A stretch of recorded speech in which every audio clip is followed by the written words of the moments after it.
কি করতে হবে? ওই জায়গাটা আমাদের ঘাটতি।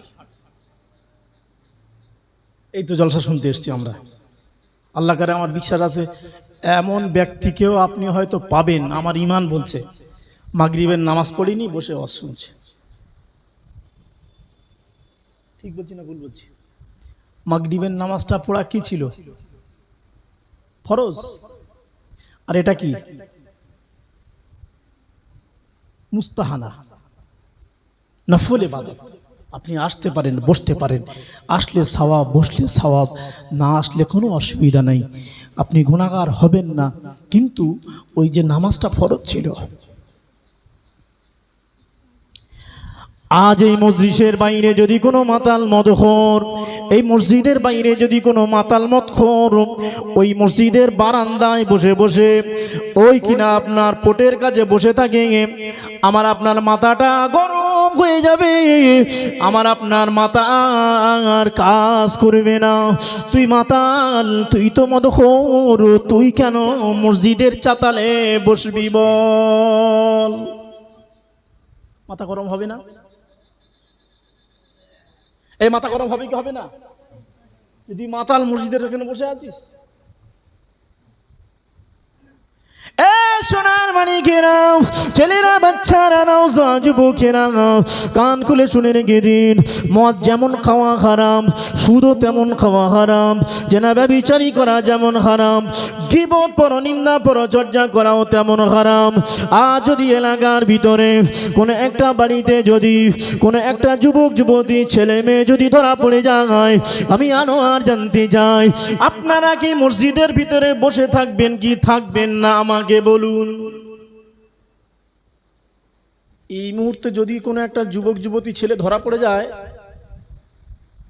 এখানে বসে থাকবে? একটুকে দেখে আসি। ওই যুবক ছেলে যুবতী মেয়েটা প্রেম করছিল, ধরা পড়ে গেছে, এটা কিসের গুনাহ? এর নাম কি? জেনা। জেনা তো আমার নবী পাক বলেছেন আল গীবাতু আশাদ্দু মিনাজ জিনা। ওই গীবত, পরনিন্দা, পরচর্চাটা হলো জেনার চাইতেও অধিক বড় ভয়াবহ গুনাহ। এ নামাজি সাহেব, মুফতি সাহেব, হাজী সাহেব, ডাক্তার সাহেব, মাস্টার সাহেব, মুসল্লি সাহেব, আপনারা আমরা যারা আছি অধিকাংশ নামাজ পড়ি, মসজিদের একটা পা বাইরে একটা পা ভিতরে, পরের নামে গীবত করি। আল্লাহ নবী হযরত আবু হুরায়রা নবী সাহাবী আবু হুরায়রা রাদিয়াল্লাহু তাআলা আনহু আমার আপনার নবীকে জিজ্ঞাসা করলেন, ইয়া রাসূলুল্লাহ, ইয়া হাবিবাল্লাহ, মা হুয়াল গীবাত? গীবাত কাকে বলে? পরনিন্দা কাকে বলে? পরচর্চা কাকে বলে? আল্লাহ নবী সাহাবী আবু হুরায়রাকে বলেছিলেন, এ আমার সাহাবী আবু হুরায়রা, শুনে রেখে দাও, জেনে রেখে দাও, যদি কোনো ব্যক্তি অন্য একজন মুসলমানের পিছনে যদি কোনো কথা আলোচনা করে, ওইটা হয় গীবত, পরনিন্দা, পরচর্চা। আল্লাহ নবী সাহাবী বললেন, ইয়া রাসূলুল্লাহ, ইয়া হাবিবাল্লাহ, যদি সেই ব্যক্তিটা সেই দোষের দোষী হয়ে থাকে, যদি সেই ব্যক্তিটা সেই কাজের কেজো হয়ে থাকে, তবুও কি গীবত হবে কি হবে না? নবী বললেন, সাহাবী গীবত হবে। তবে শুনে রেখে দাও সাহাবী আবু হুরায়রা, যদি সেই ব্যক্তিটা সেই দোষের দোষী না হয়ে থাকে, সেই কাজের কেজো যদি না হয়ে থাকে, তাহলে তাকে তোহমাত দেয়া হলো, অপবাদ দেয়া হলো, এটা গীবতের চাইতে আরো বেশি বড় গুনাহ। মাতাল মদখোর যদি ওই মসজিদের চাতালে বসে, আমার আপনার মাথাটা গরম হয়ে যায়। আর নবী বলছেন ওই পরনিন্দা, পরচর্চা, ওই লোকের নামে সমালোচনা করে, চায়ের দোকানে, পানের দোকানে বসে, এই ব্যক্তি ওই সেই ওই, ওটাও ঠিক তদ্রূপ। মাতার মদখোর যেমন মাতাল, মদ যেমন হারাম, সুদ যেমন হারাম, এটাও তেমন পাক্কা হারাম।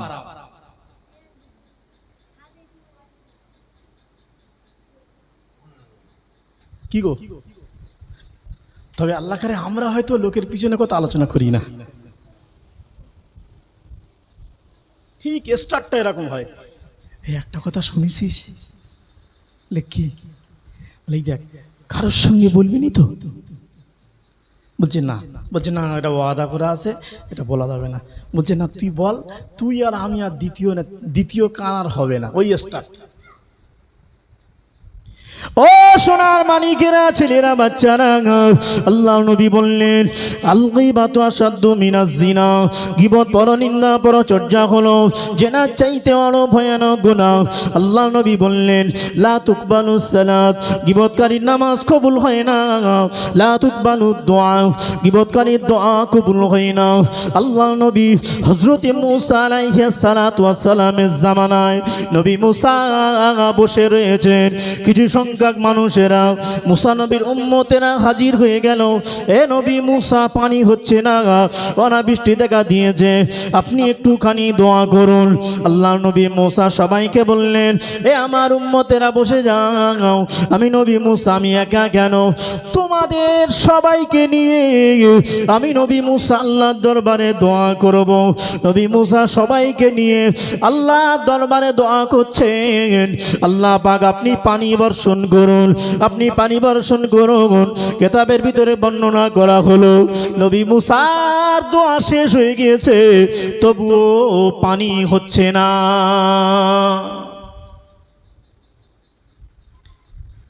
কি গো, কার দোয়া কবুল হচ্ছে না? নবী মুসা আলাইহিস সালাতু ওয়াস সালাম, তিনি শুধু নবী ছিলেন না, স্পেশাল নবী ছিলেন। চারজন বিখ্যাত প্রসিদ্ধ নবীদের ভিতরে একজন, যিনি স্বয়ং সরাসরি আল্লাহর সঙ্গে কথা বলেছেন, যার লাকাব ছিল মুসা কালিমুল্লাহ। সেই মুসা নবী বলছেন আল্লাহ আমার দোয়াটা কবুল হচ্ছে না। বলে আমার উম্মতেরা একটুখানি বসো, আমি একটু আল্লাহর কাছ থেকে জেনে আসি কেন পানি হচ্ছে না। আল্লাহ নবী মুসা দৌড় দিলেন, তুর পর্বতের কাছে গেলেন, আল্লাহ তাআলা মানে জানতে চাইলেন আল্লাহ পাক আমি নবী মুসা যতবার দোয়া চাই ততবার দোয়াটা কবুল হয়, আজ কেন দোয়াটা কবুল হয় না? আল্লাহ সেই সময় নবী মুসাকে বলেছিলেন এ নবী মুসা তোমার দোয়াটা কেন কবুল হয় না?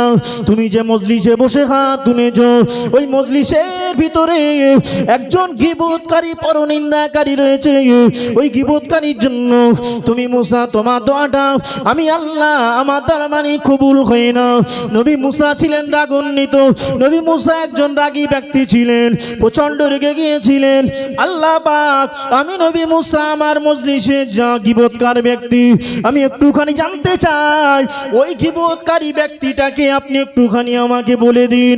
আল্লাহ সেই সময় নবী মুসাকে বলেছিলেন এ নবী মুসা শুনে রেখে দাও, ওই গীবতকারীটাকে পরনিন্দাকারীটাকে আমি আল্লাহ আমি যদি তোমাকে জানিয়ে দিই, আমি আল্লাহ যদি তোমাকে বলে দিই, তাহলে ওই ব্যক্তি সম্পর্কে তোমার কাছে কি আমি আল্লাহ আমার গীবত করা হলো না?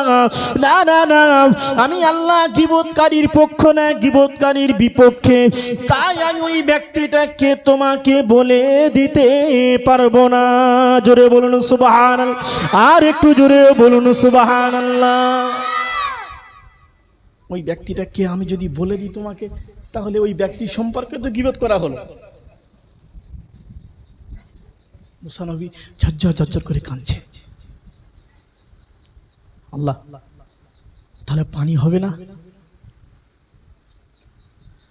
আল্লাহ পাককে নবী মুসা বলেছিলেন নবী মুসা যাও যাও চলে যাও, তুমি তোমার উম্মতদের মাঝে চলে যাও, তাদেরকে নিয়ে বসিয়ে খালেস নিয়েতে তওবা করাও, সবাইকে নিয়ে আল্লাহ আমি আল্লাহ আমার দরবারে তওবা করো, আমি আল্লাহ পাক সকলে তওবাকে কবুল করে নিয়ে আমি আল্লাহ দোয়াকে কবুল করে নিয়ে পানি দেব।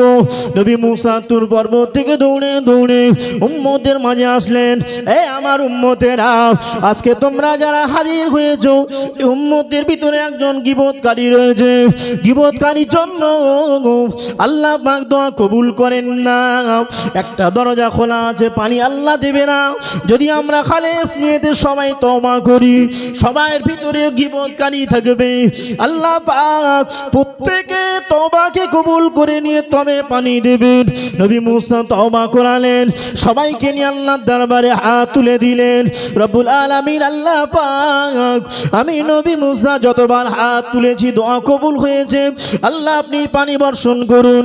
তাফসীরের ব্যাখ্যায় বলা হয়েছে নবী মুসার হাত নামানোর আগে আগে আল্লাহর দরবারে দোয়াটা কবুল হয়ে গিয়ে মুষলধারে পানি বর্ষণ হতে থাকে। জোরে বলুন সুবহান, আর একটু জোরে বলুন সুবহানাল্লাহ। আমরা এটা ছোট মনে করি, লোকের কথা পিছনে আলোচনা করা এটা বড় পাপ মনে করি না। কিছু কিছু মানুষের আদত হয়ে গেছে, চরিত্র হয়ে গেছে, নামাজ পড়ছে মসজিদের ভিতরেও বসে বসে গীবত করছে।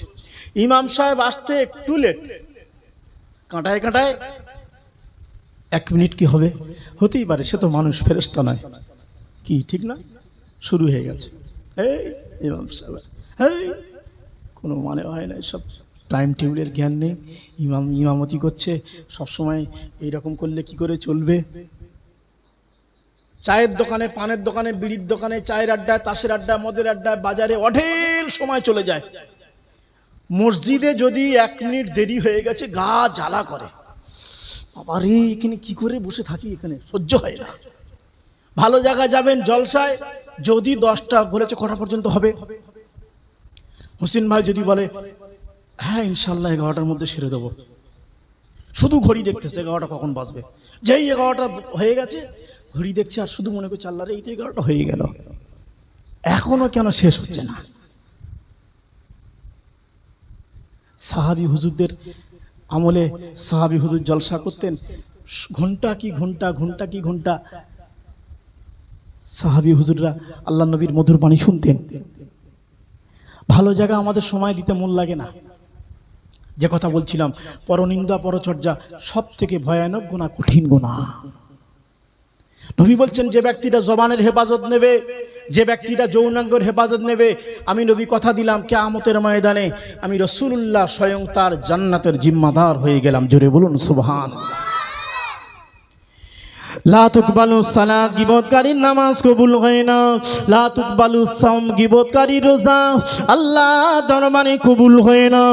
রমজান শরীফের রোজা চলছে, আল্লাহর নবীর দরবারে নবী সাহাবী আবু হুরায়রা খবর নিয়ে গেল, ইয়া রাসূলুল্লাহ, ইয়া হাবিবাল্লাহ, হুজুর দুজন মহিলা অত্যন্ত পেট বেদনা করছে, দুজন মহিলার পেট যন্ত্রণা করছে। নবী বললেন ওই দুজন মহিলাকে আমার কাছে নিয়ে এসো। দুজন মহিলাকে নিয়ে আসা হলো। আল্লাহ নবী আবু হুরায়রাকে বললেন, আবু হুরায়রা 2টো কাঠের পেয়ালা নিয়ে ওই 2টো মহিলার হাতে দাও তো বাবা। 2টো কাঠের পেয়ালা দিলেন। মহিলা 2টো নিয়ে দাঁড়িয়ে আছে। নবী বলছেন, এ মহিলারা তোমরা ওই কাঠের পেয়ালায় বমন করে দাও, বমি করে দাও। আচ্ছা, আমি আপনাদের কাছ থেকে জানতে চাইছি, রমজান মাসে যদি কেউ ইচ্ছা করে মুখ ভর্তি করে বমি করে, তার রোজা থাকবে না ভেঙে যাবে? ভেঙে যাবে না? আর শুধু ভেঙে যাবে না, ভেঙে গেলে তার প্রতিফল কি হবে? একটা রোজার বদলে কটা রোজা করতে হবে? পরস্পর কটা? 60টা। তথাপিও ওই একটা রোজার সমতুল্য হবে না। মহিলাটা চিন্তা করছেন, আল্লাহ যদি আমি বমি করে দিই তাহলে সব তো সর্বনাশ হয়ে যাবে, রোজাটা ভেঙে যাবে, আল্লাহর হুকুম। আবার চিন্তা করছে, আল্লাহ তো বলেছেন যে মা আতাকুমুর রাসূলু ফাখুযুহু ওয়া মা নাহাকুম আনহু ফান্তাহু, আমার নবী তোমাদের যেগুলি করতে বলেছে সেগুলি তোমরা করবে, আর নবীর দেওয়া নিষেধগুলো মানা করবে। নবী তো বমি করতে বলছে। গালের মধ্যে হাতটা ঢুকিয়ে দিলেন, সঙ্গে সঙ্গে রক্তমাখা গোশত প্লেটে বমি করলো। আল্লাহ নবী সাহাবী হুজুররা জিজ্ঞাসা করতে লাগে, ইয়া রাসূলুল্লাহ, ইয়া হাবিবাল্লাহ, হুজুর এই মহিলাটা কেমন করে হয়? রমজান শরীফে রোজা চলছে, তথাপিও মুখ ভর্তি করে বমি করলো, রক্তমাখা গোশত, কারণটা কি? সাহাবী হুজুরদেরকে আল্লাহ পাক বলেছিলেন, সাহাবীরা তোমরা কি ভুলে গিয়েছো? আল্লাহ পাক পবিত্র কোরআন শরীফে বললেন, ওয়ালা ইয়াগতাব বাদুকুম বাদা, তোমরা অন্যের পিছনে সমালোচনা করো না। আইয়ুহিব্বু আহাদুকুম আইয়াকুলা লাহমা আখিহি মাইতান, তোমরা কি পছন্দ করো, তোমরা কি পছন্দ করো তোমাদের মোরা ভাইয়ের গোশত খেতে? লা তাহরিক তাকারিমুহু, কখনোই না, কখনোই না। সাহাবীরা দুজন মহিলা রমজান শরীফে রোজা রাখার পরেও এই মহিলা দুটি তারা পরস্পর পরস্পর গীবত করেছে, পরনিন্দা করেছে। এই জন্য আল্লাহ পাক এদের মরা ভাইয়ের গোশত এদের পেটের ভিতরে আল্লাহ দিয়ে দিয়েছে।